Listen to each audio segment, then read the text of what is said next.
जय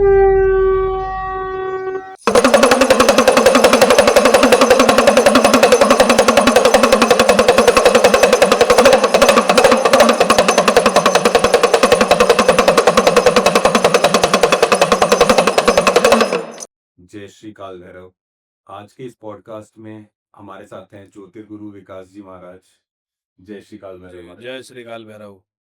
महाराज जी कैसे हैं आप? एकदम बम्बम है। महाराज जी सबसे पहले तो बहुत बहुत धन्यवाद कि आपने अपने इतने कीमती समय से हमें थोड़ा सा समय दिया। आज महाराज जी इस पॉडकास्ट में ना हमने बहुत सी बातें करनी है, तंत्र के बारे में, बाबा काल भैरव के बारे में, गुरु शिष्य परंपरा के बारे में। तो महाराज जी इस पॉडकास्ट की शुरुआत में ना सबसे पहले मैं आपसे यही पूछना चाहता हूँ कि गुरु शिष्य परंपरा है क्या? गुरु शिष्य परंपरा है क्या? ये बहुत अच्छा सवाल है। गुरु शिष्य परंपरा में गुरु ही शिष्य को चुनता है, शिष्य कभी गुरु को नहीं चुन सकता। सही समय आने पे ही गुरु अपने शिष्य को चुनता है। गुरु को बहुत पहले से पता होता है उसके शिष्य कहाँ बैठे हैं, कहाँ हैं। सही समय आने पे गुरु ही उनको चुनता है। गुरु शिष्य परंपरा में बहुत सारी चीजें हैं, जैसे जैसे आप पूछेंगे मैं वैसे वैसे बताता जाऊंगा। लेकिन गुरु शिष्य परंपरा में गुरु ही शिष्य को चुनता है, शिष्य कभी गुरु को चुन नहीं पाता है। तो अब आप जब आपने इसमें पूछा है आगे बाबा भैरव और तंत्र के बारे में, तो तंत्र और बाबा भैरव इन सब की बात बहुत बाद में आती है, पहले गुरु होना जरूरी है। अब गुरु के बारे में भी कहा है कि शिव पुराण में कहा है, पानी पियो छान के गुरु बनाओ जान के, है ना।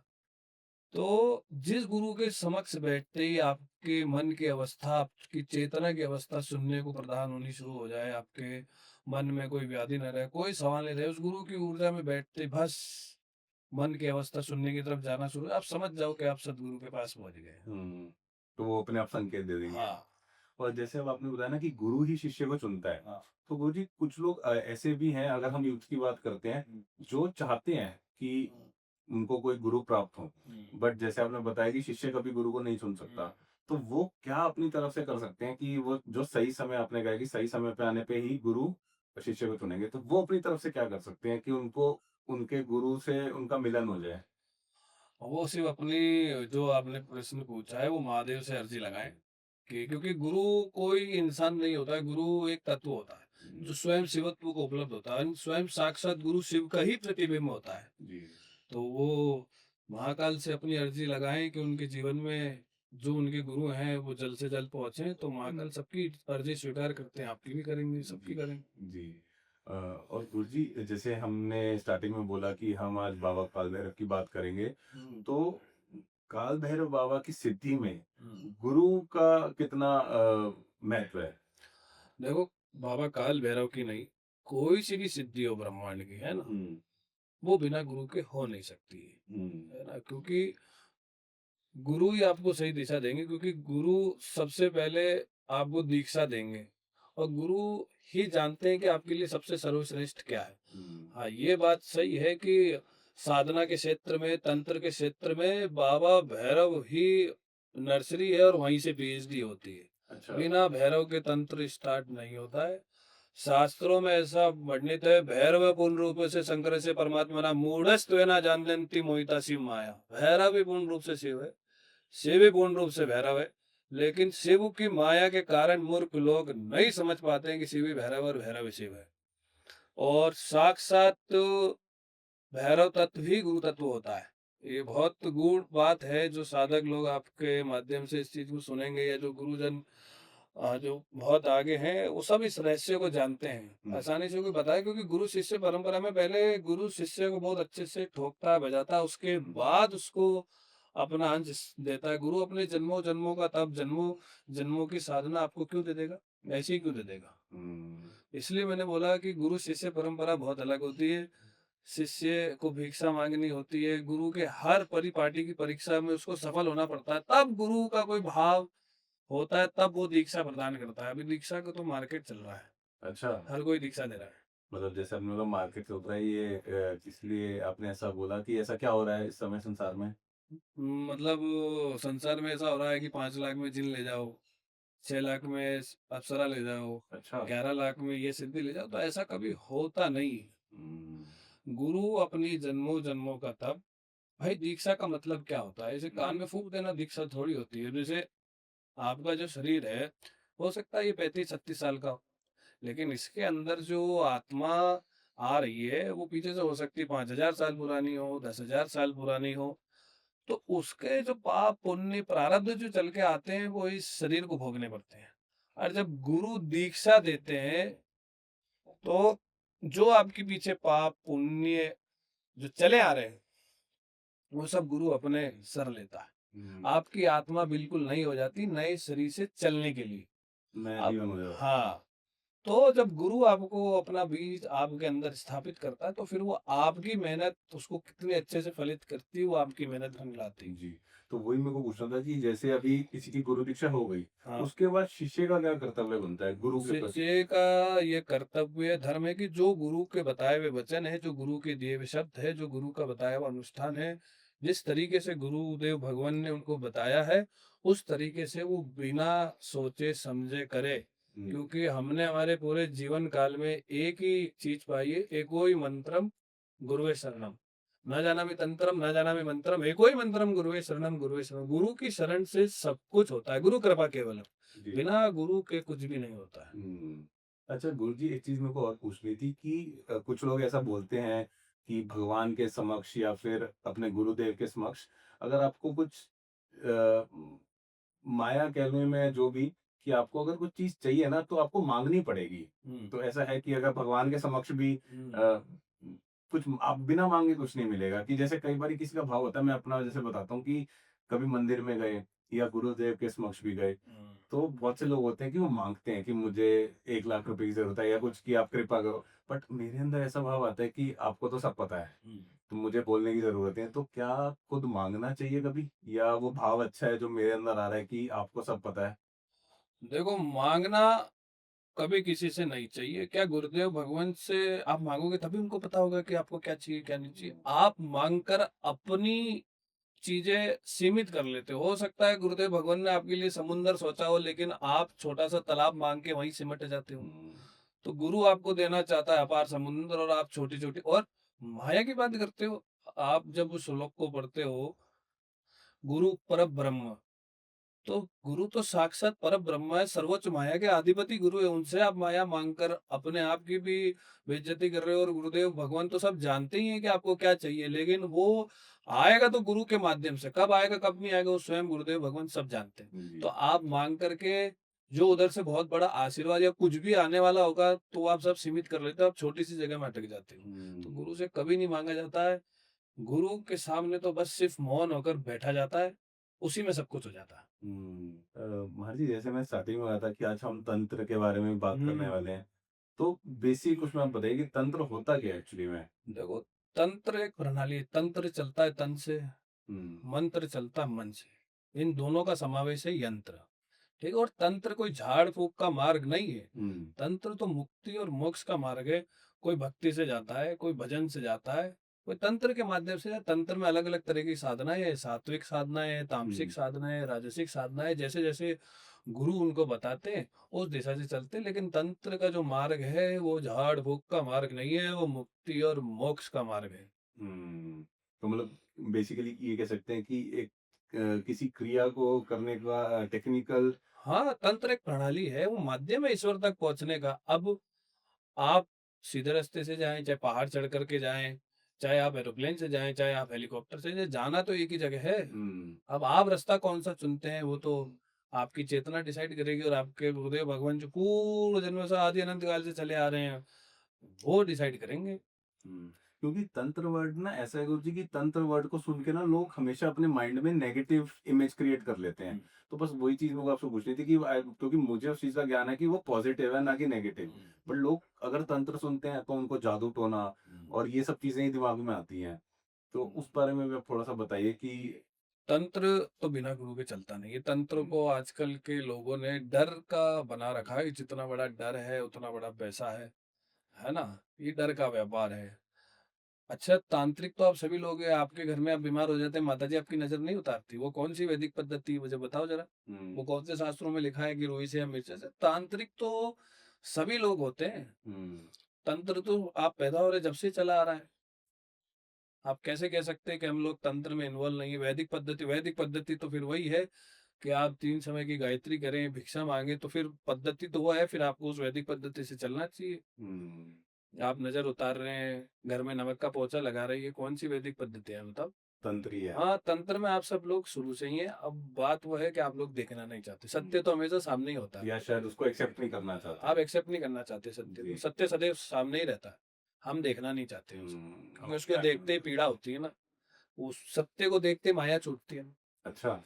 और जैसे आपने गुरुजी जो तंत्र का बताया ना कि एक डर बनाया गया है, तो हुँ। आजकल बहुत से पॉडकास्ट में बहुत से लोग आ रहे हैं। हुँ। मुझे पता नहीं अगर मैं कुछ गलत कह रहा हूँ कि अघोरी का बेस लेके या तांत्रिक भी हैं जो अघोरी का बेस लेके या कुछ साधु के बेस में आ रहे हैं और वो कुछ भी बता रहे हैं। लोगों को ज्ञान भी नहीं है, जैसे आपने बताया कि लोगों के अंदर परेशानियां हैं, डर है हुँ। और वो बिना जाने उन्होंने कुछ मंत्र बता दिया पॉडकास्ट पे। हुँ। वो बिना जाने उनके पास गुरु भी नहीं है लोगों के पास, उन्होंने सिर्फ सुना और उसको अप्लाई करना स्टार्ट कर दिया। तो उसके बारे में थोड़ा सा जानना है कि उसके नेगेटिव इफेक्ट्स भी होते हैं। ये बहुत बहुत सारे सवाल पूछ लिए आपने एक ही प्रश्न में। जी। देखो, अघोर का मतलब क्या है? जो घोर, बिल्कुल सरल। अब सरल शब्द बड़ा छोटा-सा है, लेकिन इसकी डेफिनेशन बहुत अलग है। अघोर का अगर जितना मुझे अपनी गुरु कृपा से और जितना मुझे समझ में आया है ना? जो इस ब्रह्मांड के घोर अंधेरे को देख चुका है, जिसको घोर अंधेरा जो बोला जाता है, जिसमें आपकी क्रोध, मोह, माया, लालच, ये घोर संसार के जो घोर पाप हैं, घोर अंधकार हैं, चाहे आप इंद्रिय कह लीजिए, चाहे जो कह लीजिए, है ना? इन सबको देख करके, सबको जान करके, आप ही के साथ आप ही का जैसा रहकर रहे, आप ही का जैसा होकर रहे, उसको वास्तविक अघोरी कहते हैं। हम्म। महादेव से तो नहीं डरते आप, वो भी तो अघोरी है। फिर उनसे भी डरना चाहिए आपको तो। क्यों नहीं डरते आप? हम्म। तो लोग कहते हैं भोलेनाथ भोले, भोले का वास्तविक अर्थ है वो सब कुछ जानते हुए भी शांत बैठे हैं। पर ऐसे भोले नहीं, वो सब कुछ देख रहे हैं क्या हो रहा है क्या नहीं हो रहा है। वह सब कुछ जानने के बाद भी शांत बैठे हैं और कोई प्रतिक्रिया नहीं दे रहे, इसलिए भोले का है। तो अघोरियों का भी स्वरूप ऐसा ही होता है जी। कि सब कुछ जानने के बाद आप ही के साथ आप ही का जैसा होकर के रहेंगे, वो वास्तविक अघोरी है। हम्म। बाकी जो संत हैं जिस हिसाब से उनकी पद्धति, गुरु पद्धति को सब लगे, मेरा उसमें कोई विरोध नहीं है, उसमें कोई टिप्पणी भी नहीं मैं करूंगा। जी। और दूसरा आपने पूछा कि गुरुजी ये जो टोने दे रहे हैं, टोटके दे रहे हैं, उपाय दे रहे हैं, पहली बात तो ये बिल्कुल गलत है। हम्म।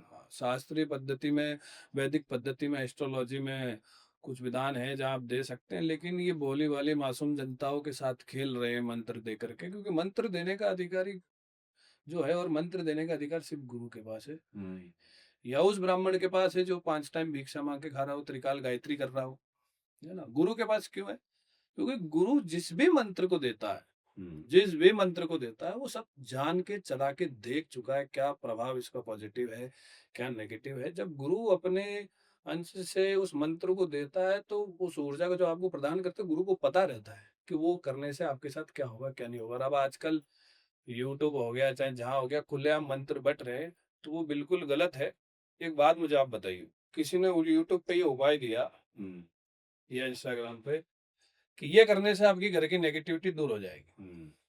आपने वो उपाय कर लिया, मुझे आप बात बताओ कि ये मंत्र ऐसा करो और इस मंत्र को ऐसा करने से, मुझे एक बात बताओ, उस मंत्र को स्वयं आपने कभी जपा नहीं, किसी गुरु के मुख से लिया नहीं, कभी उसको चलाया नहीं, तो ये कैसे संभव है कि उस मंत्र को 108 बार करने से आपके घर की नेगेटिविटी दूर हो जाएगी? उस मंत्र को करने के बाद आप उलझ जाएंगे, फिर उलझ जाने के बाद आप उन्हीं लोगों को संपर्क करेंगे कि आपका ये मंत्र हमने करा था, हमें ये परेशानी हो गई है। लोग यूट्यूब से उठा के साधना कर लेते हैं, मंत्र कर लेते हैं, फिर उनका मानसिक संतुलन खो जाता है और फिर उनका कहीं इलाज नहीं होता है।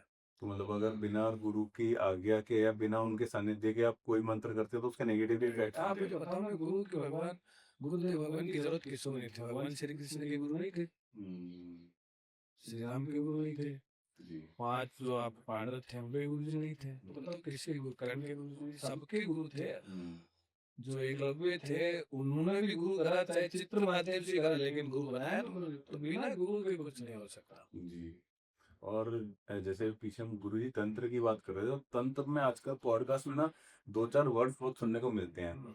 कर्ण पिशाचिनी, अप्सराएं और कलवा सिद्ध करना, तो ये सब क्या है? ये क्या एक्चुअली में कोई एंटिटीज हैं और इनको सिद्ध करना कितना इजी और कितना टफ है? देखो, अगर जो वास्तविक गुरु पदासीन है, जो वास्तव में गुरुदेव भगवान है, तो वो अगर चालें और उनका भाव बन जाए, तो वो ऐसे भी बोल देंगे ना कि चले जाओ, तो उतने में कंठिसाचनी आ जाएगी, है ना? तो गुरु का भाव होता है कि गुरु आपको 41 दिन में कराना चाह रहा है, 1 साल में कराना चाह रहा है, या 2 साल में कराना चाह रहा है, और आप बिल्कुल अहंकारी शिष्य नहीं है।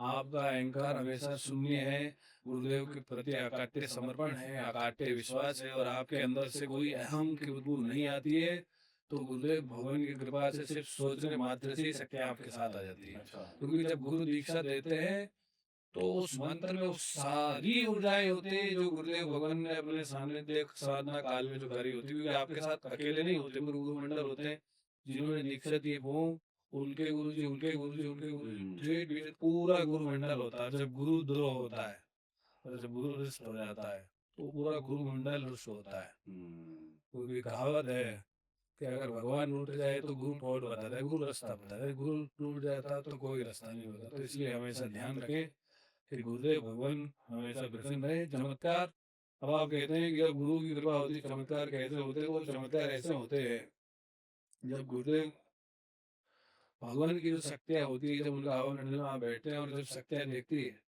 कि इस शिष्य से गुरुदेव बहुत प्रसन्न रहते हैं, तो जब भी आप कभी कष्ट में होते हो और आंख बंद करके गुरुदेव भगवान ने यहाँ भजन, तुरंत से हो जाता है उनका चाहे चमत्कार। तो वो गुरुदेव को पता भी नहीं होती, वो शक्तियाँ तुम्हारे काम कर जाती है। और जब लग जाता है कि इस शिष्य से गुरुदेव बहुत परेशान होते हैं, इरिटेट होते हैं, तो वो शक्तियाँ गुरुदेव से उच्चाटन करती है, गुरु से दूर कर देती है। फिर शिष्य की परीक्षा और कठिन शुरू हो जाती है। जी। और जैसे मतलब ये एंटिटी एक्चुअली में क्या करती हैं कर्ण पिशाचिनी की, अगर हम बात करें? देखो, कर्ण पिशाचिनी माँ भगवती का बहुत, मतलब माँ भगवती के ही स्वरूप है सारे, तो मतलब बहुत नीचे की योनि का स्वरूप है ये, है ना? अब मैं इनका स्वरूप यहाँ के बताना अभी तो जरूरी नहीं समझता, लेकिन जब कभी भाव बनेगा तो मैं बताऊंगा वास्तविक स्वरूप उनका कैसा होता है। तो वो कान में आकर के सिर्फ भूतकाल बताती है। अच्छा। कौन आदमी आ रहा है इतना बता देती है, उसकी जेब में कितना पैसा है, कहाँ से आ रहा है, मतलब जितना भी भूतकाल है वो सब स्पष्ट बताती है। अब इसमें भी बहुत सारे तरीके हैं। माँ की साधना कोई वैदिक पद्धति से करता है, कोई अघोर पद्धति से करता है, कोई वाम पद्धति से करता है, कोई कपाल पद्धति से, तो सबकी पद्धति अलग है। तो सब में अलग अलग तरीके हैं, अलग अलग विधान है। जब पूर्ण अघोर तरीके से होता है तो उसमें ब्रश नहीं करना होता, दातुन नहीं करना होता है, मलमूत्र जाने के बाद साफ नहीं करनी होती है, वो मतलब आगे का विधान है, वो कभी बताएंगे आपको, ये बड़ी गुप्त चीज जी है। जी। कपूर जी, एक चीज और पूछनी है, अगर आप वो शेयर कर सकें कि मैंने ना ऐसा कहीं पर सुना है, अगर मैं कुछ गलत हो तो माफ करना, कि कुछ सिद्धियां ऐसी भी होती हैं, मुझे शायद याद नहीं आ रहा, शायद कर्ण पिशाचिनी के लिए बोला है कि आपको वो सिद्ध करने के लिए अपना मल मूत्र भी खाना पीना पड़ता है, ऐसा होता है क्या? मल मूत्र को बहुत आगे की अवस्था है, वो गुरुदेव भगवान बताते हैं। हाँ, होता है कि अपने मल का ही लेप होता है शरीर में पूरा, जैसे भस्म रमाते हैं वैसे पूरा मल मूत्र का लेप होता है, खाना भी पड़ता है, क्योंकि उस शक्ति का जो भोग है वो वीर्य ही अच्छा। है ना? तो उसमें अगर आपके पास गुरुदेव भगवान नहीं है, तो जब भी आप शरीर छोड़ेंगे वो अपने साथ अपनी योनि में ले जाएगी। क्योंकि आप भूतों की साधना करोगे तो भूत योनि में जाओगे, पितरों की साधना करोगे पितृ योनि में जाओगे, देवताओं की साधना करोगे तो देव योनि में जाओगे। तो अभी जैसे आपने नाम लिया पितृ योनि, तो हम्म। गुरुजी आजकल मतलब म, बहुत ज्यादा पितृ दोष की भी बात हो रही है, और मतलब बहुत सारे एस्ट्रोलॉजर्स पितृ दोष के बारे में बता देते हैं कि किसी घर में गए यहाँ तो पितृ दोष है। तो उस बारे में आप थोड़ा सा अगर बता सकें कि पितृ दोष एक्चुअली में होता क्या है? और देखो, पितृ दोष क्या होता है, एक्चुअली पितृ जो होते हैं वो आपके घर के ही पूर्वज होते हैं, जी। है ना? और कभी भी कोई संकट आता है तो ईश्वर से पहले पितृ ही आप लोगों को बचाते हैं। तो पितरों की जब घर पे कृपा होती है तभी इष्ट कृपा होती है, ठीक है? क्योंकि किसी भी चीज में पहले आपने देखा होगा कि कोई भी काम शुरू होता है पितरों में नाम लेते हैं घर में, अमूमन समय तो पितृ आपके घर के ही पूर्वज होते हैं। अब वो रुष्ट हो जाते हैं, नहीं हो जाते हैं, ये कोई एस्ट्रोलॉजर प्रमाणित नहीं कर सकता कि वो आपसे रुष्ट है या नहीं है, पहली बात। दूसरी बात, इसमें भी बहुत सारी भ्रांतियां हैं कि घर में हमारे साथ कोई भी चीज होती है तो सबसे पहले ये निकल के आता है कि आपके पितर आपसे नाराज है। अब पितर नाराज है तो कैसे हैं, ये भी तो बताओ कोई। जब पितर आपसे नाराज होते हैं, जैसा हमें हमारे गुरुदेव भगवान के श्री मुखारविंद से जो चीजें बताई गई हैं, है ना, तो सपने में आपके पितर आने आपको शुरू हो जाएंगे और आपसे कोई चीज मांगने लग जाएंगे। अच्छा। चाहे वो सफेद वस्त्र हो, मिठाई हो, या जो भी उनकी चीजें हो, तब आप समझ जाओ कि आपके पितर आपसे कुछ ना कुछ मांग रहे हैं और आपके पितर वो नहीं दे रहे हो, तब वो जाकर के रुष्ट होते हैं। अब जैसे घर में पितरों को बिठाना भी होता है, तो इसमें भी आप घर लोग, मैंने कई हमारे पास केस आए, पितर बिठाने गए तो वो पड़ोसी घर के पितर बैठ जाते हैं या कोई भूत को बिठाते हैं पीछे। आपको क्या पता है कि कौन बैठा, आपको कैसे पता चलेगा आपके पितर? तो इसमें एक विधान होता है, वो जो भी आपको बता रहे हैं। जी। तो पहले 41 दिन का एक विधान होता है, उस 41 दिन के अंदर जो भी आपके पितर हैं, जो आपके अंश के हैं, वो आपको कोई ना कोई संकेत निश्चित देंगे, चाहे सपने में आ गया। चाहे कैसे भी हो। उस विधान को आप करते रहिए, वो तर्पण का ही विधान है। वो कभी जो भाव बनेगा, क्योंकि गुरु आदेश नहीं है वो सब मंत्र मुख से बताने के, तो वो विधान बताने के बाद आप 41 दिन में वो आते हैं तो आप समझिए कि निश्चित है। नहीं तो जो लोग, जैसे आपकी आगे की पीढ़ी आ गई, उनको पता ही नहीं पितर क्या होते हैं, जी। वो कैसे बता देंगे? तो ये सब भ्रांते हैं, ऐसे नहीं होता है जैसा बताया जाता है। तो जिस तरीके से होता है वो उसकी पद्धति ये है कि आपको जब कुछ बताया जाएगा, 41 दिन आप धैर्य रख के वो करिए, वो देखिए कि आपको कोई संकेत आता है। जब वो संकेत आता है, उसके बाद गुरु ही उस ऊर्जा को विराजमान कर सकता है। अच्छा। जो कहते हैं ना कि मृत आत्माओं से संपर्क है, संभव है, बिल्कुल संभव है। ध्यान के माध्यम से उन आत्माओं से बिल्कुल संपर्क साधा जा सकता है। अच्छा। तो बहुत बड़ा विशेष कार्य नहीं है। जी, जैसे आपने बताया ना कि सपने में आते हैं, कुछ माँग रहे हैं, तो इसका क्या अर्थ है? क्या कि आपके पितृ आपसे रूठे हुए हैं? मैंने कुछ मांगा था, वो मांग रहे हैं तो आपसे। वो उस समय हमें क्या करना चाहिए? उस जैसे उन्होंने जल समय माँगा फॉर जल एग्ज़ाम्पल। मांगा, जल उस समय देना नहीं है। ये सीधी सूचना अपने गुरु जी को बतानी कि गुरुदेव भगवान, अगर आपके जीवन में गुरु है, कि मित्र आए और वैसे ऐसे मांगे, तब फिर गुरुदेव उस जो भी आपकी शक्ति है या जो भी चीज है ना, तो उससे गुरुदेव संपर्क साधना साधेंगे, साधन साधेंगे। उसके बाद वो आपको बता देंगे कि इस तरीके से करो, और फिर गुरुदेव भगवान ही आपके पितरों को आपके पास स्थापित करेंगे। और अगर किसी की लाइफ में गुरु नहीं है, हम्म। उनको क्या करना चाहिए? जिनके लाइफ में गुरु नहीं है, अगर वो कुछ मांग रहे हैं, है ना, क्योंकि ऐसे देना ठीक नहीं होगा, क्योंकि आपको ये भ्रम भी तो हो सकता है, कि वो पितृ। प्रेत है या पितर है। अगर आपने किसी प्रेत को भोग दे दिया तो शरीर के साथ ही हो जाएंगे, उस भोग के बाद फिर आपका घर विनाश की तरफ जा सकता है। अच्छा। तो इसलिए गुरु का बहुत बड़ा रोल है सब जगह, बिना गुरु गति नहीं होती है। सनातन में कहा है, जिनके गुरु नहीं वो सब नुगरे हैं। गुरु के बिना कुछ नहीं है। गुरु के बिना कुछ नहीं है। जी। और जैसे आपने वही बात कही ना कि प्रेत आपके साथ हो जाते हैं, तो गुरु जी एक चीज़ और पूछनी थी कि लोगों पे अक्सर ऐसा मतलब भूत प्रेत और ये सब आ जाते हैं। तो कई लोग बोलते हैं कि जैसे शमशान में ज़्यादा भूत प्रेत रहते हैं, कि शमशान गए हैं तो आते ही नहाओ, कि नहीं तो भूत प्रेत आ जाएँगे, या तो उस बारे में भी जानना है कि भूत प्रेत एक तो कहाँ पर कौन-सी ऐसी जगहें होती हैं, जहाँ पे हमें जाने से थोड़ा बचना चाहिए, कि जहाँ पे भूत प्रेत ज़्यादा हावी हो सकते हैं? अगर शमशानों में भूत प्रेत होते हैं तो वाराणसी मणिकर्णिका घाट पे नॉर्मल लोग भी जाते हैं, तो फिर सब में होने चाहिए भूत प्रेत उस हिसाब से। तो भूत प्रेत कभी शमशानों में नहीं होते हैं, अच्छा। है ना। भूत प्रेत आपके होंगे दारू की दुकानों के पास, मिठाइयों की दुकानों के पास, मांस की दुकानों के पास, क्योंकि वो सब उनका भोग होता है। क्योंकि आदमी जब मरता है तो मरते समय जब वो जो वासनाएं रह जाती है, उसी वासना, जैसे कोई इंसान मर रहा है, उसकी वासना रह गई कि मुझे ये मिठाई खानी थी या मुझे ये शराब, तो वो मुक्त नहीं होगा, वो उसी जगह भटकता रहेगा जब तक उस जगह से तृप्त नहीं हो जाएगा। तो जब हम मिठाई घर लेके जाते हैं या दारू, चलो दारू का तो मैं आपको बताऊंगा, तो वो सब चीजें आपके साथ जाती है। ठीक है। अब जैसे दारू का ये है कि जब दारू पीने से आदमी कभी खराब नहीं होता है। जैसे दारू जाने के बाद आप देखते हो इंसान शैतान जैसा हो जाता है। क्यों हो जाता है? दारू में तो ऐसा क्या होता है कि इंसान शैतान जैसा हो जाता है ना। तो जब भूत प्रेत इन सब जगहों के पास होते हैं, तो जब आप मदिरा लेके, दारू लेके, मदिरा तो खैर दूसरी चीज होती है, तो जब लेके जाते हैं तो वो उसी के माध्यम से आपके शरीर में जाते हैं। अच्छा। और फिर वो शरीर में उतरने के बाद जो आपकी हड्डियों के बीच का जो रस बहता है, जिसको मज्जा बोलते हैं, वो रस उनका फेवरेट भोग होता है, तो वो रस पीते हैं, फिर आपका शरीर सूखता चला जाता है। हुँ। और फिर वो अंदर उतरने के बाद आपके साथ कैसी भी हरकत करा सकते हैं। दारू पीने के बाद आदमी मर्डर तक कर सकता है, ये आपको भी पता है ना। और उसी माध्यम से आदमी पीने के बाद अपनी धर्मपत्नी के साथ जो कर्म होता है प्राकृतिक, वो करे और प्रेत उधर शिफ्ट हो जाए।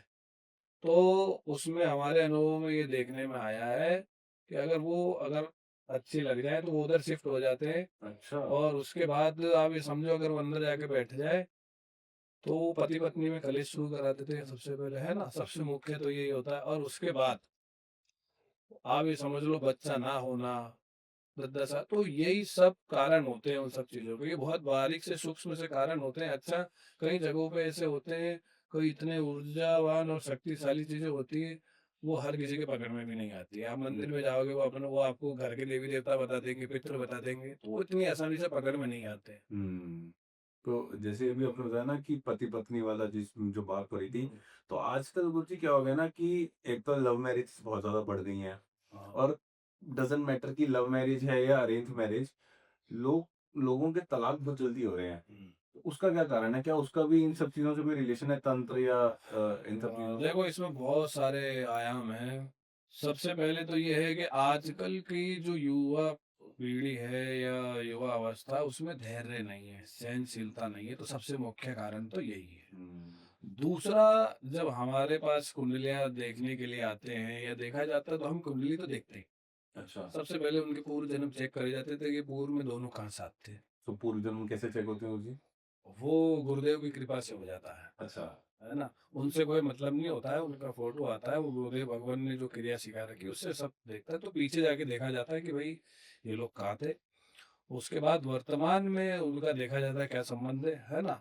फिर उसके बाद कुंडली में आती है। कुंडली में भी बहुत सारे आयाम देखे जाते हैं। कुंडली में सबसे इम्पोर्टेंट जो है वो ग्रह मैत्री देखी जाती है। अच्छा। ग्रह मैत्री 3 से बाहर होनी चाहिए। और फिर उसके बाद शादी के लिए बोला जाता है। और अच्छा, हुँ। ये सब हो जाने के बाद भी क्या है कि पहले तो ऐसा होता नहीं था। पहले तो रात्रि काल में कभी शादियां होती नहीं थी। जी। रात्रि में तो भूत प्रेतों की होती है शादियां, हुँ। मनुष्य की तो नहीं होती है। हुँ। तो जिस हवन कुंड पे और जहाँ अग्नि प्रज्वलित होती है ना। अब आप कह रहे हो ना नुकसान होने की क्या है, तो वहाँ सारे देवी देवता साक्षी होते हैं आपके विवाह के। अब वही भस्म उठा के थैली में भर के आप नाले कूदे करने में पटक देते हो।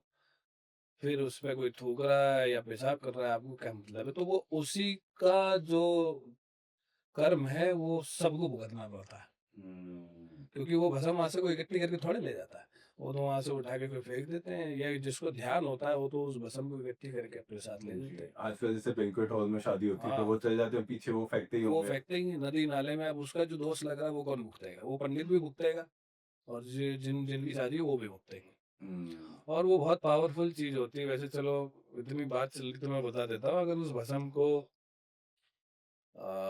जो विवाह वाले लोग हैं वो संभाल के रख लेते, तो वो बहुत जगह काम आती है। जैसे बच्चों में स्टेम सेल काम आता है ना, तो वो स्टेम सेल का ही काम करती है।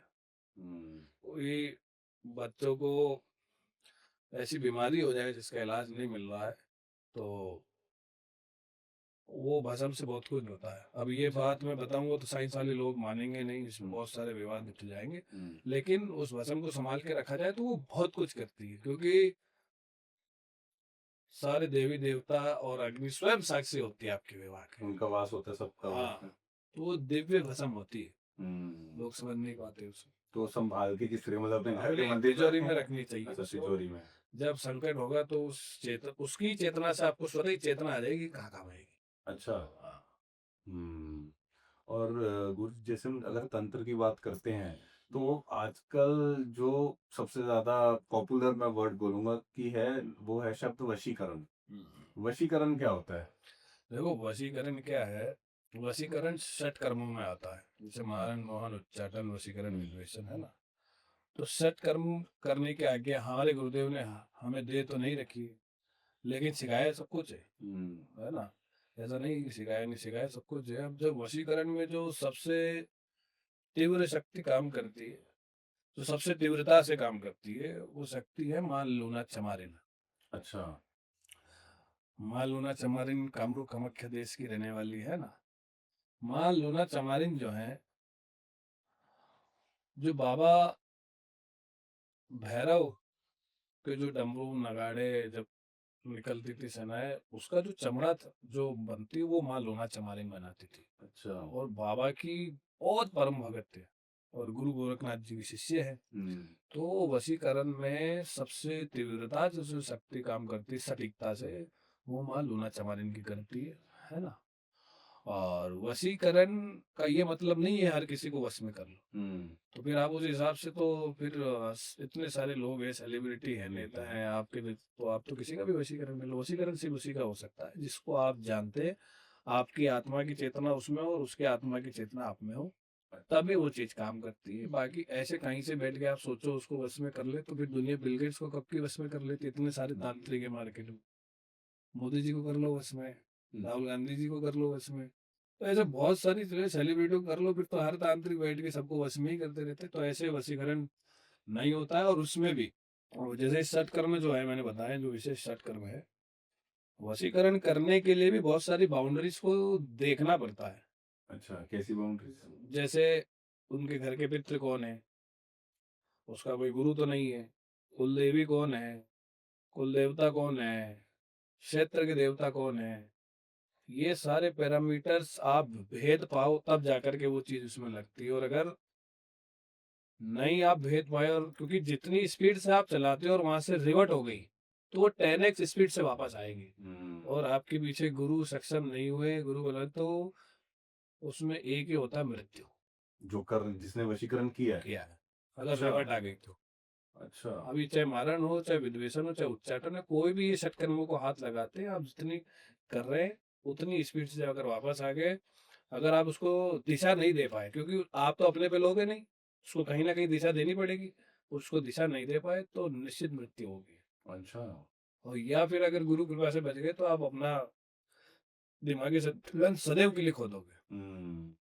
तो मतलब जैसे आपने बताया कि उनके पितृ, उनके गुरुदेव तो वो रक्षा करते हैं हमारी। हाँ भाई, गुरु आपका सबसे बड़ा कवच है। आप समझे कहीं जाओ आप, हम्म। अगर आप पक्के गुरु वाले हो तो आपको कोई कवच करने की जरूरत नहीं है। गुरु ही साक्षात आपके कवच है। और जब कवच लगा के साधना कर रहे हो तो फिर आपको गुरु पे विश्वास ही नहीं, फिर आपकी कैसी साधना। जब आप स्वयं को बचाने के लिए कवच लगा रहे हो तो आप दूसरों का भला कैसे कर लोगे। तो गुरु ही आपका सबसे बड़ा कवच होता है जी। गुरु से बड़ा कोई कवच नहीं होता है। लेकिन वो बात है, अकाट्य विश्वास, अकाट्य सर्वोत्थान गुरु के प्रति होना चाहिए। और क्या कुछ ऐसी औषधियां भी हैं कि जिन्हें बिना जपे तपे वशीकरण में वो हेल्पफुल होती हैं? अब ऐसे प्रकृति में जब आप कभी इसमें और कभी बताएंगे, लेकिन प्रकृति में कुछ द्रव्य, कुछ गुप्त औषधियां ऐसी है कि जिसको विशेष नक्षत्रों में निकाला जाए और सिर्फ नॉर्मल विधि विधान से रोली वोली से पूजन करा जाए तो बहुत कुछ होता है। जैसे किसी को एस्ट्रोलॉजी में पुखराज पहनने का सामर्थ्य नहीं है, तो वो गुरु पुष्य नक्षत्र में जो केला होता है उसकी जड़ निकाल ले, उसको पीले वस्त्र में बाजू में बांध ले, वो पुखराज से तेज काम करेगा। अच्छा। उसी तरीके से एक औंधा आता है, चलते फिरते रोडों पे मिल जाता है अमूमन। अच्छा। उसको उसका नक्षत्र नहीं बताएंगे, नहीं फिर लोग प्रयोग करते हैं। तो उसको भी किसी विशेष नक्षत्र में निकाल के उसकी जड़ को मतलब घिस करके तिलक लगाया जाए तो उससे भी बहुत तीव्रता से सम्मोहन होता है। वशीकरण नहीं होता है, सम्मोहन होता है। जहां पे भी जाएंगे तो आपको देखते ही उनका सम्मोहन हो जाएगा, मतलब लोग अपनी तरफ आकर्षित हो जाएंगे। बस का मतलब होता है कि हमारे कंट्रोल में रहना, कि जैसा हम सोच रहे हो वैसा करेगा। सम्मोहन का मतलब सबका दिल मोह लेना। तो गुरुजी अभी थोड़ी सी हम बात करते हैं बाबा काल भैरव की। तो बाबा काल भैरव का नाम सुनते ही ना सबको ध्यान में आता है कि काल भैरव बाबा को दारू चढ़ती है, सिगरेट चढ़ती है, और देखा भी है हमने मंदिरों में। तो अब मदिरा और सिगरेट तो बाबा के गंटरेतों को चढ़ती, बाबा को कुछ नहीं चढ़ता। बाबा को आपका भाव चढ़ता है केवल और केवल। हाँ, डरना भी चाहिए, काल के अधिपति है स्वयं, काल चक्र उनके हाथ में है, डरना भी चाहिए। लेकिन वो बहुत करुणामयी भी है। जी, जी, जी। बस उनका जो सिस्टम है, जब भैरव के सिस्टम में जब गुरुदेव भगवान की कृपा से उतरते हैं, क्योंकि बिना गुरु के भैरव को आप हाथ लगाओगे तो सब विनाश होगा, निश्चित है। अच्छा, हाँ, किसी गृहस्थी को अगर उनका गुरु नहीं है तो हाथ उधर जाना ही नहीं चाहिए। आप नॉर्मल भैरव जी के भजन कर लीजिए, चालीसा कर लीजिए, लेकिन आप साधना में प्रॉपर उतरना, बिना गुरु के बाबा भैरव की साधना नहीं करनी चाहिए, क्योंकि बहुत उग्र देव है, जितने सौम्य है उतने उग्र भी है ना। हाँ, ग्रस्तों को बाबा बटुक भैरव है, जो बाबा का बाल स्वरूप है, उनकी पूजा अर्चना करनी चाहिए, उनकी भी साधना बिना गुरु के नहीं करनी चाहिए। तो बाबा जो काल भैरव है, जैसे आपके उज्जैन में भी हैं, जी, काशी में भी है, इसमें भी उज्जैन में कौन से हैं और काशी में कौन से हैं, ये कभी और जब गुरुदेव की आज्ञा होगी तब बताएंगे, जी। है ना। लेकिन बाबा काल भैरव तंत्र के, आप सही समझ लो, तंत्र ही नहीं सही है। हुँ, इनके बिना तंत्र में एंट्री नहीं है। शुरुआत नर्सरी यही है, पीएचडी भी है। अच्छा। तो जैसे जो 10 महाविद्या सिद्धि होती है वो भी बिना क्यों? तो 10 महाविद्या, आप देखो ना, 10 महाविद्याओं के 10 भैरव है, हुँ, 52 शक्तिपीठों के 52 भैरव है। तो हुँ, बिना भैरव के कैसे हो जाएगा? अब आप तारापीठ चले जाइए, माँ तारा के भैरव चुड़ेश्वर भैरव है। हुँ, तो ऐसे ही 52 शक्तिपीठों के 52 भैरव है और 10 महाविद्याओं के 10 भैरव है। और हुँ। बाबा भैरव की तो भैरविया है, बिना भैरव के कैसे प्रसन्न हो जाएगी भैरविया? अच्छा। और सब महाविद्याओं के भैरव मिल जाएंगे, लेकिन एक महाविद्या उनके भैरव नहीं मिलेंगे। वो हुँ, गुरु शिष्य परंपरा में जब गुरु साधना कराते हैं, हुँ, तब गुरु ही बताते हैं, चेतना में माँ धूमावती के भैरव किसी शास्त्र में वर्णित नहीं है, अच्छा। क्योंकि वो विधवा स्वरूप में स्वयं शिव को ही निकल गई थी। हुँ, तो उनके है, वो आदेश नहीं है बताने का, लेकिन किसी शास्त्र में नहीं है, वर्णित लेकिन है भैरव। अच्छा, हाँ, ये सब जो उसे दुनिया के लोग अच्छे से जानते हैं, माँ धूमावती के भैरव है। जो सिद्ध पुरुष हैं आपकी तरह उन्हीं को नहीं, मैं तो ज्ञात है। सिद्ध नहीं हूँ, मैं तो ये हमारे गुरुदेव का लाल हूँ, हुँ, गुरुदेव का बालक हूँ। जी। और जैसे जब अभी हमने 10 महाविद्या की बात करी तो 10 महाविद्या की साधना करने के लिए भी भैरव ज़रूरी है। बिल्कुल जरूरी है, हुँ, बिना भैरव के महाविद्या देखो, तो उसमें क्या है, पहले भैरव के साथ ना 10 महाविद्याओं के 10 गणपति भी है। अच्छा, भाई किसी कोई भी काम करते तो पहले गणेश जी गणेश को जी। करते हैं ना। जी, जी, जी। तो वो सब गुरु ही बताते हैं। उसके बाद गुरु आपको मदद, जैसे माँ बगलामुखी की बहुत सारी बातें चलती है, वल्गासुर नामक राक्षस का वध किया, हुँ, बहुत सारी चीजें हैं। उनके बीज मंत्र से लेके एकाक्षरी से लेके 36 अक्षरी तक मंत्र है। तो गुरु ही जानता है कि आपको एकाक्षरी से शुरू कराना है, या दो अक्षरी से कराना है, पंचाक्षरी से कराना है, या सीधा 36 अक्षरी से कराना है। वो गुरु ही डिसाइड करता है। हुँ, और हर सबका विधान अलग होता है। अब इसमें क्या है, अब ये बहुत गहरा भेद है, साधकों के लिए है ये। जब महाविद्या की साधना आप लोग करते हैं, तो आप समझ जाइए पूर्ण सरेंडर उधर करना है। आपके हिसाब से कुछ नहीं होगा, किसी को उनके हिसाब से होगा सब कुछ, पहला। अच्छा। दूसरा, जब आप साधना करते हैं गुरु पे अकाट्य विश्वास रख करके, और जब शक्ति सामने प्रकट होती है, भाई प्रत्यक्षीकरण का मतलब होता है जैसे आप और मैं बैठे। हुँ, मैं बिल्कुल नहीं बोलूंगा कि ऐसा होता नहीं, आज के समय में भी ऐसा होता है, अच्छा। बिल्कुल होता है।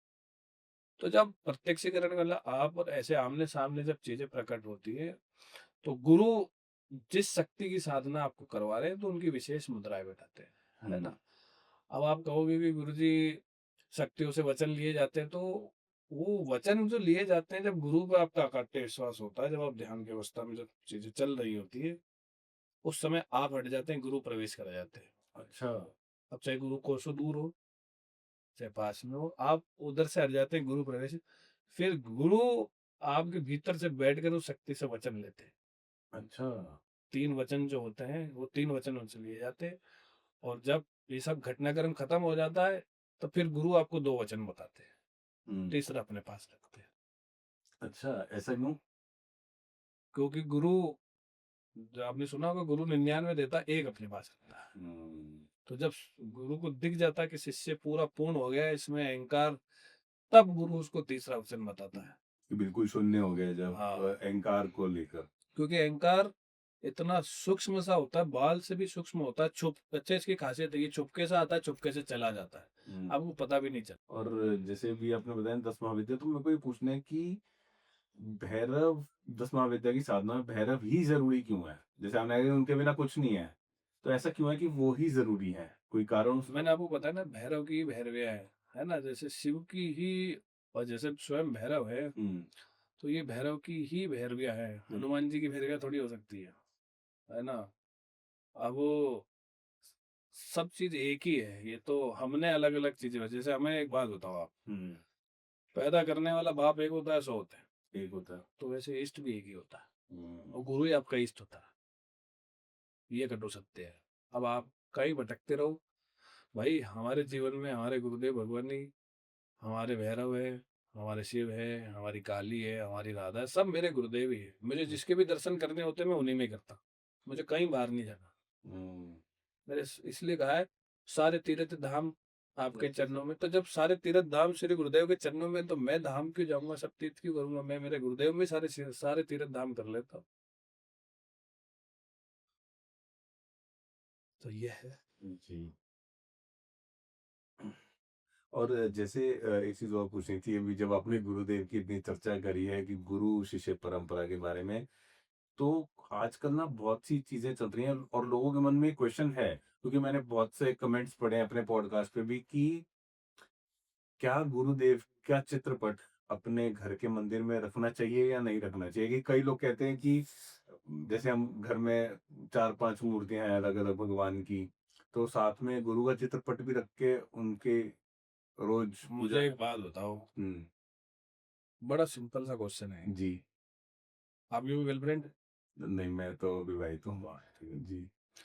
जब किसी महिला से आपको प्रेम होता है, तो आपको जैसा प्रेम होता है, तो आप उसकी जैसी फोटो बना के चाहे जितनी दीवारों में लगाते हो, आपका प्रेम दिखता है ना उस, हुँ, आप लगाते हो, आप किसी थोड़ी, वो भी तो जिंदा ही होती है, उसके क्यों लगा देते हो फिर फोटो चारों तरफ, हुँ, पूरा कमरा चारों तरफ भर देते हो। आशिक जब आदमी बनता है, तो गुर्दे से भी वैसी ही आशिकी होती है। हुँ, तो आप चाहे चित्र लगाओ, चाहे वो आपका प्रेम है, हुँ, उसमें किसी की कोई रोक टोक नहीं, प्रेम कैसा भी हो सकता है। और हुँ, वास्तविक प्रेम की जो परिभाषा है, जो वास्तविक प्रेम बहता है वो सिर्फ गुरुदेव की तरफ से बहता है, हुँ, गुरु से ही वास्तविक प्रेम बहता है। बाकी सब जगह ब्रह्मांड में प्रेम में स्वार्थ है, हुँ, सब जगह है, कोई सी भी जगह ले, जी। गुरु की तरफ से बहता हुआ प्रेम ही निस्वार्थ बनेगा। तो गुरु को आपसे कुछ नहीं चाहिए, और ना गुरु को कुछ दे सकते, आपका कोई सामर्थ्य नहीं कि आप गुरु को कुछ दे। गुरु अपने जब तब से शिष्य को सब बना सकता है। हुँ। और मैंने वो एक वापस से तंत्र पे एक सवाल उस समय रह गया था कि तंत्र एक व्यक्ति विशेष पे हो सकता है या पूरे घर पे भी हो सकता है? हम्म। और दोनों में डिफरेंस क्या है? अगर दोनों पे हो सकता है तो? देखो क्या है, ये दोनों अलग अलग होता है। अच्छा। हाँ। हाँ, ये किसी व्यक्ति विशेष पे जब होता है, तो उसकी हर, मतलब जो उसकी दिनचर्या है, हुँ, तो उसकी हरकतें भूत प्रेत जैसी हो जाएंगी। जैसे नहाना नहीं, अच्छा। झूठे मुंह सब कुछ खा लेना, हुँ, 10-10 दिन तक नहीं नहाना, दाढ़ी बाल बढ़ रहे हैं तो बढ़ने दो, जहाँ 10 लोग बात कर रहे हैं वहाँ ज्यादा देर बैठना नहीं, वहां से उठ के चले जाना, इरिटेशन होना, अचानक से क्रोध आ जाना, हुँ, है ना, और बात बात पे गालियां निकलना, बात बात पे अभद्र भाषा, बात बात पे अभद्र भाषा, तो उसको समझ लेना चाहिए कि वो नॉर्मल नहीं है। कुछ क्योंकि तंत्र कोई क्रिया। भी ग्रह ऐसा नहीं कराएगा आपसे कि आप सोते रहो या आप दिन भर गालियां बकते रहो।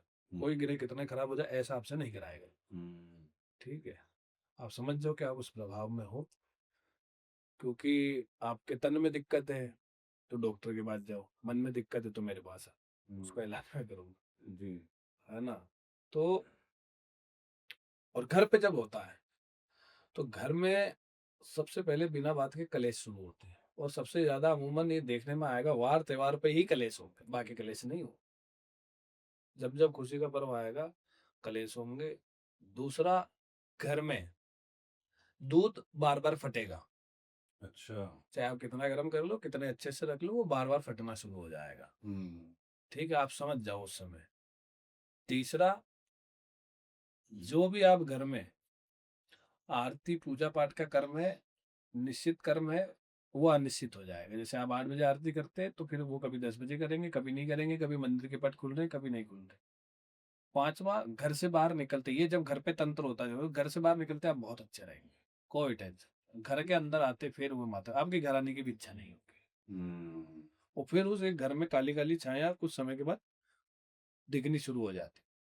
अच्छा। फिर उसमें आगे कहते हैं आप घर बदल लो। हम्म। अब जिसकी स्थिति नहीं है वो घर कैसे बदलेगा? हम्म। तो ये कारण होते हैं और इसमें बहुत सारे उपाय होते हैं जो जिनके जीवन में गुरु है उनके पास सब कुछ है। जी, तो मैं वही बस पूछना चाह रहा था कि अगर जैसे अब आपने दोनों चीज़ें बताई कि एक व्यक्ति विशेष पे भी और घर पे भी, तो क्या जो अभी ऑडियंस ये पॉडकास्ट देख रही है, अगर आप उनको कुछ थोड़ा-सा बता पाएँ कि अगर उनके साथ ऐसा कुछ हो रहा है, हम्म। तो वो कुछ क्या कर सकते हैं और उनकी लाइफ में गुरु नहीं है, तो वो क्या कर सकते हैं कि इंस्टेंट रिलीफ के लिए इन चीज़ों से? उसमें सबसे बेसिक ये है जिनके पास कोई गुरु नहीं है, कुछ समझ में नहीं आ रहा है, तो वो शिवलिंग जाए, उसमें थोड़ा सा गंगा जल मिला लें, थोड़ा सा नॉर्मल जो पानी होता है वो ले लें, वो शिवलिंग पे चढ़ा के वो शिवलिंग का ही पानी घर ले आए और उसके छाटे में, और गौमूत्र सब जगह मिलता ही है, हुँ। उसका घर में छिड़काव करना शुरू कर तो दें। जो शिवलिंग पे जल चढ़ाया उसको घर पे लाके क्या करना है? उसका छिड़काव करना है, उसके बाद गौमूत्र का करना अच्छा, है ना? तो छिड़काव करते हुए कोई मंत्र बोलना कोई है? मंत्र नहीं बोलना है, बाबा से प्रार्थना करनी है हुँ। और सब चीजें खत्म हो जाएगी। और फिर देखो, तंत्र के बहुत सारे आयाम हैं। हुँ। तंत्र एक प्रणाली है, किस प्रणाली से क्या करा जाता है वो उन लोगों की क्षमता नहीं है देखने की, वो तो बहुत भोली भाली सी जनता है, उनको क्या पता है क्या हो रहा है। हुँ। अब वहां जाने के बाद वो गुरु ही देख पाता है कि क्या चला है। हुँ। तो जिस तरीके से चला है तो गुरु को ही पता होती है कि उस तरीके से ही उसकी काट होगी, अलग तरीके से नहीं हो सकती है। हुँ। क्योंकि तंत्र में कई तंत्र ऐसे हैं जिनकी काट जिसने करा उसी के पास होती है। अच्छा। और जिसको काटना है फिर वो बहुत आगे उन सब चीजों में सिद्धस्त होना चाहिए। जैसे हमारे गुरुदेव ने हमें चीजें सब सिखाई हैं, तो ऐसा नहीं है कि हम शांति से बैठे रहते। हम हमारे गुरुदेव की आज्ञा से रोज प्रैक्टिस करते हैं अलग अलग चीजों में। जैसे वृक्षों से बातें करना, वृक्ष इस छाल से क्या होता है, आपकी इससे क्या होता है, आपकी इससे क्या होता है, फिर उनके प्रयोग स्वयं पे करके देखना। क्योंकि कुछ होगा तो हमें ही होगा ना, किसी दूसरे पे कर लेंगे तो उसका हुँ। भार हम हमारे जीवन में कहाँ चुका पाएंगे। तो ऐसी बहुत सारी चीजें हैं जिसपे आज भी हम प्रैक्टिस करते रहते हैं।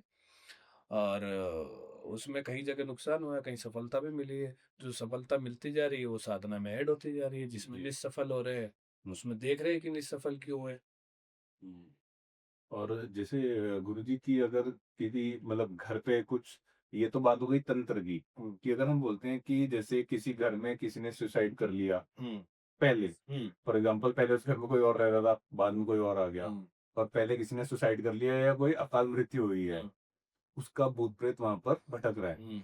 और कोई और रह रहा है अभी, उस फैमिली का नहीं है जो भी रह रहा है, हम्म। वो उसको परेशान कर रहा है, या जो आपने सारे सिम्टम्स बताए कि घर में कलेश हो जाना, बदबू आना, ये सब चीजें जो आपने बताई, ये सब हो रहा है, तो इन सब से वो घर परिवार कैसे बच सकता है, या क्या कुछ उपाय अगर आप बता सके क्या कर सकते हैं उसमें भी?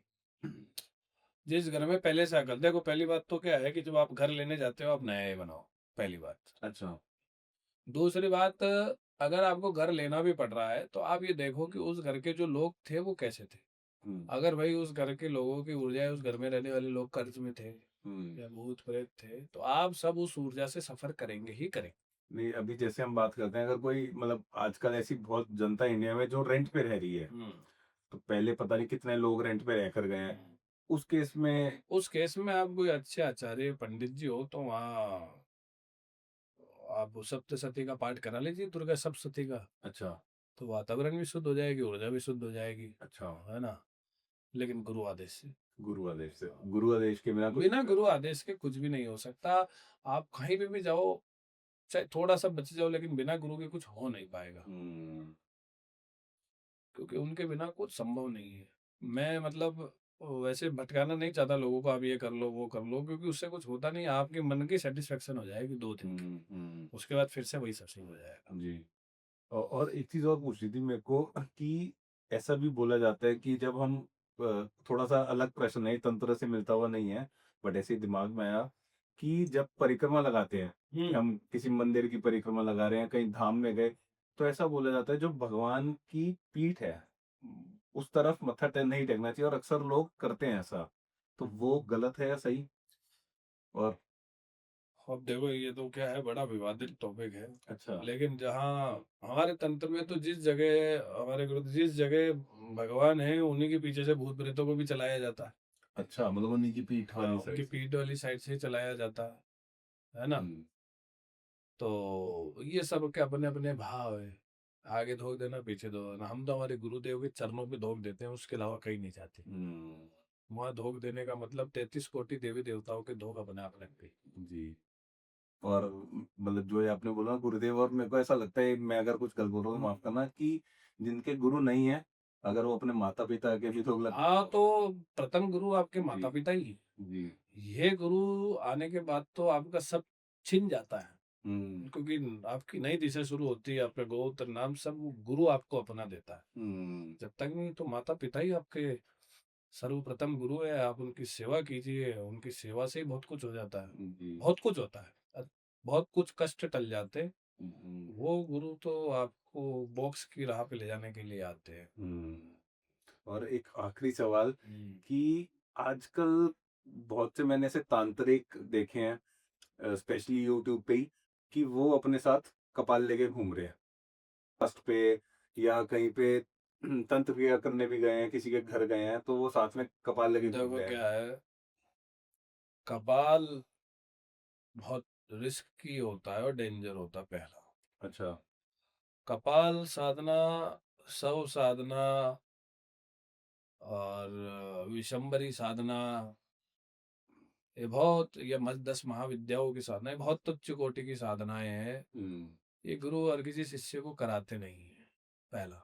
दूसरी, कपाल साधना जब गुरु को लग जाता है कि उस लायक है, तो गुरुदेव उसको, जो सिद्ध साधक जिन्होंने समाधियां ली होती है उनका कपाल लाने को कहते हैं, उनको सब पता होता है। तो जब वो कपाल लाते हैं, उस कपाल की साधना करते हैं। कपाल की साधना का मतलब, उस कपाल में जितना भी ज्ञान अर्जित है, उस साधना से, अब उस साधना में 1 साल भी हो सकता है, 2 साल भी लग सकते हैं, 20 साल भी लग सकते हैं। अच्छा। और जब उस कपाल का ज्ञान आप जान लेते हैं, इसको हुँ, कपाल भेदन क्रिया बोलते हैं, हुँ, तब जाकर के वो कपाल सिद्ध होता है। तो जितनी साधना है और जितना ज्ञान उन्होंने अर्जित करा है, हुँ। तो वो सब आपको पता हो जाता है, फिर वो आपका गुरु हो जाता है। जो कपाल है। हाँ, अच्छा।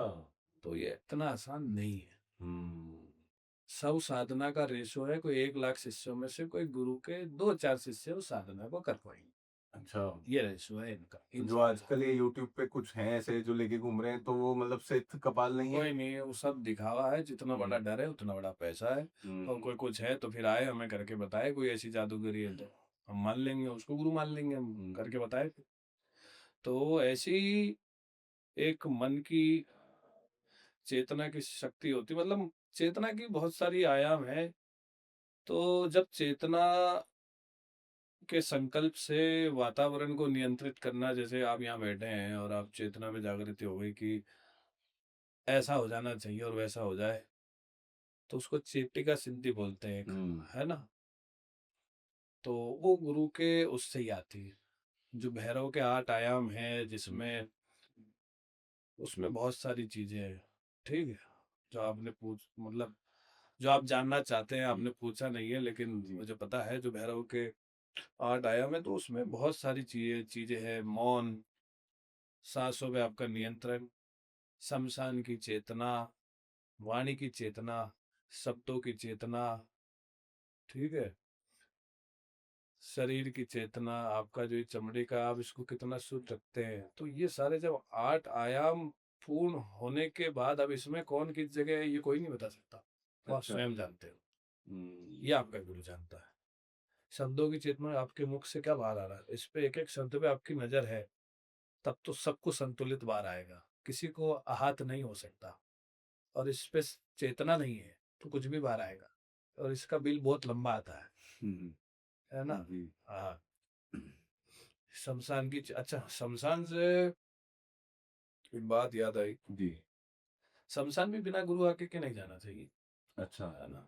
मतलब साधना के लिए। हाँ, साधना के लिए क्यों, गुरु ही आपको बताएगा कि शमशान में किस मंत्र से प्रवेश करना है, पहला।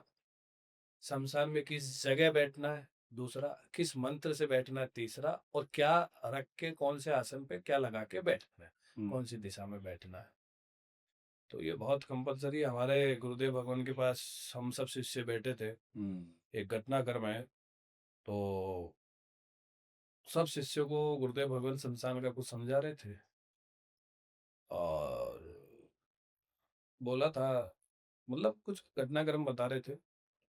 तो एक शिष्य अगले दिन सुन के पहुंच गया शमशान। तो अच्छा। गुरुदेव को बता रहा है कि गुरुदेव मैं शमशान आ गया हूँ, हम्म। कलेजी और मदिरा मैंने चरार दी और जिस चिता पे चलाई वो एक तांत्रिक के चिता थी, उसमें चला दी। साधना में बैठा अच्छा। तो पीछे से एक सांप आके घुस गया और उसके बाद से वो घबरा गया। और फिर घबराने के बाद ने गुरुदेव को कहा मुझे बचाओ। तो गुरुदेव ने कहा कि जब आपको मना किया, आप सिर्फ सुनकर यहाँ से चले गए, तो गुरुद्रोह तो हो ही गए। तब उसके बाद वो घर गया।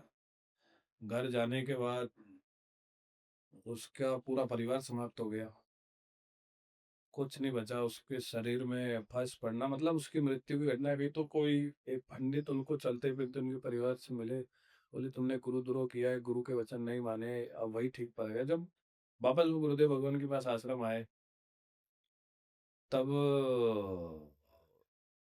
जब गुरुदेव भगवान ने चीजें देखी तो 5-6 प्रेत थे।